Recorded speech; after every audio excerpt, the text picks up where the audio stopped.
কোন ব্যক্তি যখন সকাল সন্ধ্যা মসজিদে যায়, আ'আদ্দাল্লাহু লাহু নুজুলাহু মিনাল জান্নাতি কুল্লামা গাদা আও রাহা, যতবার মসজিদে যায় ততবার তার জন্য জান্নাতে মেহমানদারি প্রস্তুত হয়ে যায়।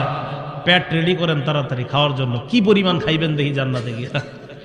যতবার মসজিদে যাবেন ততবার মেহমানদারি। তাহলে আমরা যতবার মসজিদে যাচ্ছি চিন্তা করেন কি পরিমাণ খানা আল্লাহ আমাদের জন্য রেডি করে রাখছে। এগুলো 11 নম্বর ফজিলত নামাজের, যে যতবার নামাজে যাবেন ততবার জান্নাতে মেহমানদারি।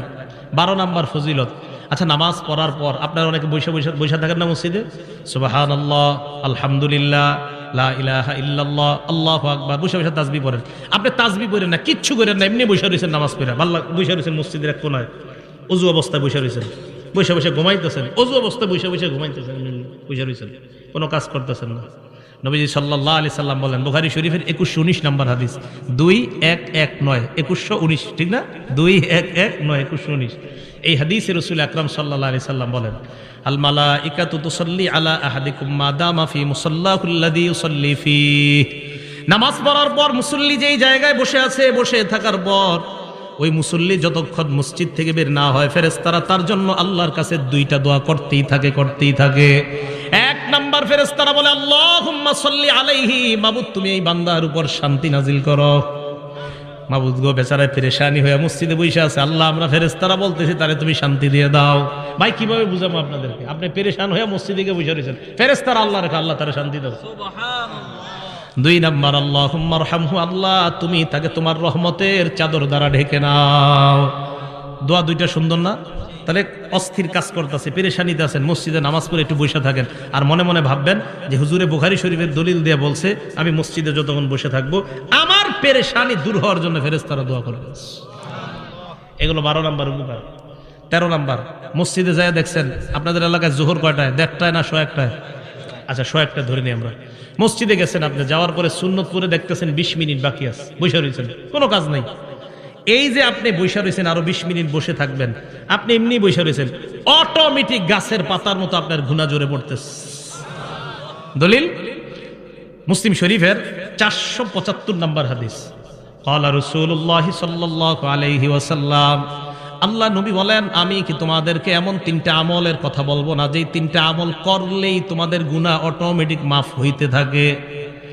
1 নাম্বার, ইসবাগুল ওযুই আলাল মাকারি, তুমি অপছন্দ মানে কষ্ট হইতেছে অজু করতে, কষ্ট, এরপরেও তুমি অজু করতে কষ্ট হইতেছে, এরপরেও অজু করতে কষ্ট হয়, মনে করেন এই জায়গায় একটু সমস্যা আছে, তো আপনি আস্তে ধীরে অজু করতেছেন, কষ্ট। 1 নাম্বার কষ্ট হইল অজু করা। 2 নাম্বার, কাসরাতুল খুতা ইলাল মাসাজিদ, হাইটা বেশি বেশি মসজিদে যাওয়া। 3 নাম্বার, ইন্তিজারুস সালাতি বাদাস সালাহ, নামাজের অপেক্ষায় বসে থাকা। এই 3টা আমল তোমরা করতেছো, গাছের পাতার মতো গুনাহ জড়ে পড়ে যায়। এই জায়গায় গাছের পাতা শব্দটা নাই, এখানে আসছে গুনাহ জড়ে পড়ে। আরেক হাদিসে আসছে নবীজি সাল্লাল্লাহু আলাইহি সাল্লাম বের হইতেছে, সাহাবা তাকায় রইছে, তো মাথায় লাইগা গাছের পাতা জড়ে পড়তেছে, তাকায় রইছে। নবীজি বলেন, কি ব্যাপার, আশ্চর্য হইতেছো, গাছের পাতা পড়তেছে?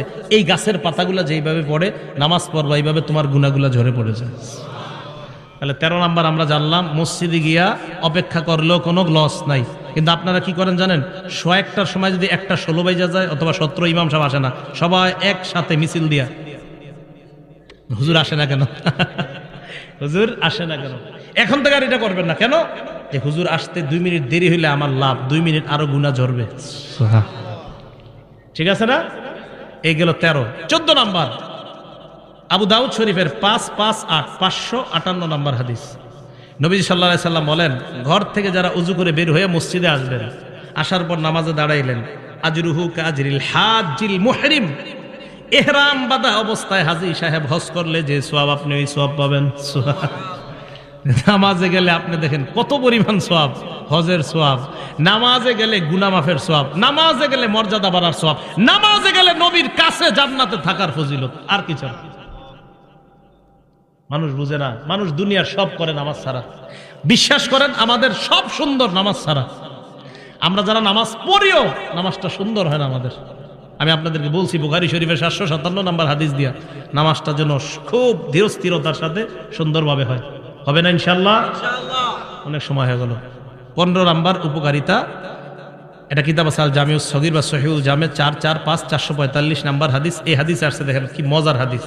আপনারা যারা মসজিদে নামাজ পড়তে যান, যাওয়ার পর এরপরে বাসায় ফিরে আসার আগ পর্যন্ত কানাফিস সালাতি হাত্তা ইয়ারজিআ, বাসায় ফিরে আসার আগ পর্যন্ত ওই ব্যক্তি নামাজে থাকলে যে সওয়াব, বাসায় যাওয়ার আগ পর্যন্ত অন্য গুনাহ করেন না, এদিক সেদিক টিভিতে দাঁড়ায়েন না, নামাজে গেছেন আবার বাসায় চলে গেছেন, আল্লাহ আপনাকে বাসায় যাওয়ার আগ পর্যন্ত সওয়াব দিতেই থাকে। লস আছে নাই? আল্লাহ পাক রব্বুল আলামিন যে কথাগুলো শুনলাম বললাম, আমাদেরকে আমল করার তৌফিক দান করেন। আপনারা কম মানুষ হওয়া সত্ত্বেও আমি আলোচনা অনেক বেশি করছি, অথচ আমি অনেক মানুষের মাঝেও 65 মিনিটের বেশি আলোচনা করি না, কিন্তু কেন জানি করে ফেলছি। আল্লাহ পাক রব্বুল আলামিন আমাদের সকলকে যা শুনলাম বললাম, ভাইও আমরা নামাজি হয়ে যাই। আজকে একজন নামাজি হয়ে যান, মানুষ কম বেশি কোনো ব্যাপার না, একজন নামাজি হয়ে যান, মাহফিল কবুল, মাহফিল কবুল হয়ে যাবে। নামাজি হয়ে যান, মাহফিল কবুল। নামাজি হয়ে গেলে মাহফিল কবুল। 1 লক্ষ মাহফিলের মাঝে শ্রোতা, 1 লক্ষের মাঝে যদি 5 জন নামাজি নতুন করে হয়, ওই মাহফিল কবুল। কিন্তু 1 লক্ষ মানুষ হয়ে যদি একটা মানুষও নামাজি না হয়, একটা মানুষ নতুন করে যদি সুদ না ছাড়ে, একটা মানুষ যদি ওই মাহফিল হেদায়েত না হয়, তো বলেন সে মাহফিলের কি মূল্যটা থাকে? এজন্য ভাই, এই মাদ্রাসা কর্তৃপক্ষ মাহফিলের আয়োজনটা করছে, অন্তত আপনারা যে মাহফিলের আয়োজন কেন এই নিয়তে আয়োজন করা হয়, মানুষ যেন হেদায়েতি কিছু কথা শোনে। আমি আমার আমলের জন্য আপনাদেরকে কিছু কথা বললাম। আমি নামাজের ওয়াজটা যখন আমার নিজের মধ্যে বেশি প্রয়োজন, তখন নামাজের ওয়াজ করা। আমরা যারা সফর করি, সফরের মাঝে দেখা যায় আমাদের নামাজ একটু দেরি হয়ে যায়, কষ্ট লাগে, আহারে অনেক সময় জ্যামে পড়ে থাকার কারণে তখন দেখা যায় জামাতে নামাজ পড়া হয় না। কত নিয়ত করছি আজকে এশার নামাজটা জামাতে পড়বো, বিশ্বাস করেন এক জায়গায় দাঁড়াইছি, দাঁড়ানোর পর দেখলাম নামাজটা শেষ হয়ে গেছে। এরপরে আসলাম আপনাদের ওইদিকে একটা মসজিদ, ওখানেও দিকে নামাজ শেষ। আরেক জায়গায় থামাইলাম, ওখানেও নামাজ শেষ। ভাবলাম 15তে জামাত, গিয়ে দেখি না ওই জায়গায় জামাত হয়ে গেছে 8টায়। আরেক জায়গায় ভাবলাম 15তে জামাত, এখানে এসে দেখি না ওখানে 8টায় হয়ে গেছে। আরেক জায়গায় ভাবলাম ওখানে গিয়ে 15তে পাবো, সেখানে আসতে আসতে 8:30 বেজে গেছে। তো এইভাবে দেখেন সফরের মধ্যে অনেক সময় এইগুলা মেনটেন করা কষ্টকর হয়ে যায়। তো আমি চিন্তা করলাম এরকম হইতেছে কেন, মানে নামাজের ওয়াজ করা দরকার। তাই আজকে আপনাদের সামনে নামাজের ওয়াজ করলাম, আমার মাঝেও নামাজের গুরুত্বটা যেন বেড়ে যায়। কেন জামাত পাইলাম না, কেন জামাত পাইলাম না? নিশ্চিত কোনো অবহেলা আছে, তাই জামাত পাইনি। অবহেলা না থাকলে আল্লাহ পাওয়াই দিত। কোনো সমস্যা আছে অবশ্যই, না হয় অন্য দিন তো আমরা পাই, অন্য জায়গায় তো জামাত পাই, কেন মাঝে মাঝে এরকম পাই না? তো বুঝি যে কোনো গুরুত্বহীনতা, অবহেলা হচ্ছে কোথাও। তাই জন্য আমার দরকার সর্বপ্রথম ভাই, আমরা সবাই নামাজি হয়ে যাই। 1 ওয়াক্ত নামাজ ছাড়েন না, 1 ওয়াক্ত নামাজ কাজা করবেন না, 1 ওয়াক্ত নামাজ কাজা করবেন না। বাবা লাগেন, ভাই লাগেন, স্টেজে আসেন, পায়ে ধরতে বলেন, তাও ধরতে রাজি আছে। নামাজ ছাড়েন না, দুনিয়ার সব কিছুর সাথে আপোষ করেন, নামাজের সাথে আপোষ করেন না।